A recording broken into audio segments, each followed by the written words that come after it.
شما میدونید که چطور کیلومتر ساعت رو به متر تقسیم ثانیه یا اینکه برعکس متر تقسیم ثانیه رو به کیلومتر ساعت برگردونیم.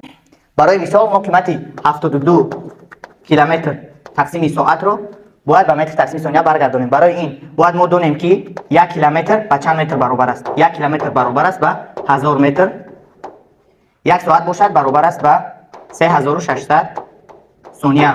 کیلومتر رو به متر میگردونیم و ساعت رو به ثانیه میگردونیم. در اینجا میگذاریم 72 کیلومتر تقسیم ساعت برابر است به 72 ضرب در جای کیلومتر میگذاریم 1 کیلومتر 1000 متر، در جای ساعت میگذاریم 1 ساعت 3600 ثانیه.